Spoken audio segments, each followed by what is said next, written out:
Mark, hi. Can you hear me? Yes. Okay, all right. I've got several questions that I'd like to ask you. How are we doing? I noticed when Dave gave his report, he indicated the savings that we're seeing over the last 10, 20 years in terms of water use, in terms of natural gas use. How are we doing as a city, as a community, electricity-wise, in terms of those goals you have for conservation? Do we see a decline, improving efficiency, or where are we at that? How do we compare to the state of California, for example, which has reputed to have the most energy efficient bunch of consumers in the country in terms of their energy usage? And then finally, Gainesville municipality down in Florida introduced the first feed-in tariff system to encourage the installation of solar systems. Is that something that OPPD would be interested in considering and taking a look at their model and maybe moving that initiative forward to encourage more PV in the area? Stephen, can you hear me? Back in Sure can. Yep. I'm going to ask you for some help on the California one because I don't know the answer to that. I can tell you that there's a good news, bad news. The good news is that we, for the last 62 years, have done, in my opinion, an excellent job in keeping the reliability extremely high in Omaha and the price of your energy extremely low. That really low price of energy doesn't lend itself to help us be real energy efficient. That's one of the reasons we have a challenge to help you learn how to be far more energy efficient than you ever have in the past. Because it hasn't driven us. California, on the other hand, and I want Stephen to address this, their cost of energy is considerably more than Nebraska's. So in terms of measurement, we are just now, as we roll out these programs, starting to actively look at how fast can we move you all along to become more energy efficient. That goal of 50 megawatts by 2012, this will be our, 2009 will be our first opportunity to really measure, are we starting to make an impact on that. And then as far as the Gainesville model that's out there, remember, feed-in tariffs, and by that underline the word tariff, that means that you're going to pay more for the product. And again, with our focus on how do we help you have affordable energy, and by the way, affordable energy, you got to realize, I guess you don't got to realize, but I'd like you to think about, of all the customers we have, both David and I, many of those customers go across a broad spectrum of income. And when you raise the price of the product, you have to be very careful that you don't deprive folks that maybe can't have bread on their table tonight because the cost of energy is too high. So we have to balance that out. So feed-in tariffs, have they worked some places? Absolutely. In Europe, they're famous for feed-in tariffs. Cost of energy, I heard the other day, in Germany was for electricity 40-some cents a kilowatt hour, and in Omaha we're about 8 cents. I can tell you, 40-some cents a kilowatt hour is pretty expensive. But Stephen, would you address the California question? Sure. The short answer is California does, on average, have higher electrical prices.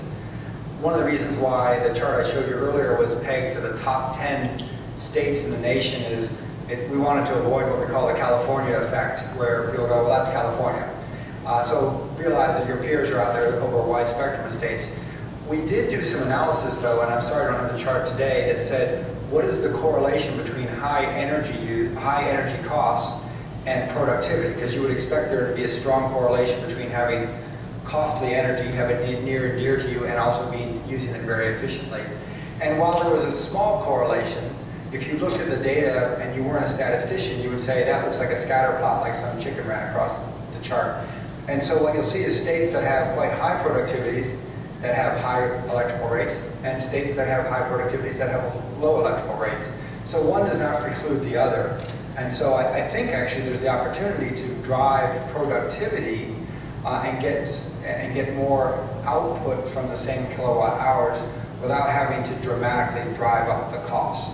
And I think the point you make, Mark, about income levels for people, and while many people may not worry about a $100 electric bill a month, some people worry about it a lot.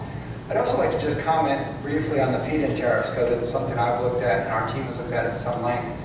I think it drives personally the wrong behavior, because what it does is guarantee a high price for a product which doesn't drive efficiency into the system. And so when you're guaranteeing people in Germany, as they were a couple of years ago, 70 cents a kilowatt hour for putting it on the system, how does that make the person who puts it on the system efficient? How does it make the panel manufacturer efficient?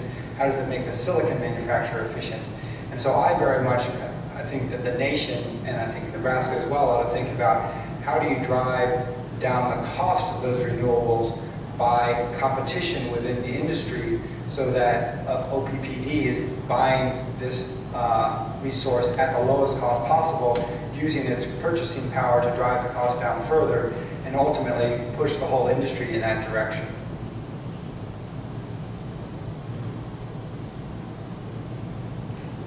Hello? Okay, it's working. The OPPD fellow said that nuclear power was carbon-free, and repair and maintenance of those plants put out more carbon than efficiency and renewables, so it's not carbon-free. And you are also receiving money for the state to do efficiency, when you, in your own presentation, said the least cost electrical service is through efficiency. So why would you need money to pursue a least cost option? That's one question. And I want to ask Rocky Mountain about that apartment green program to motivate apartment owners, because that is a big void, and I don't know anything about that. I'd like to know.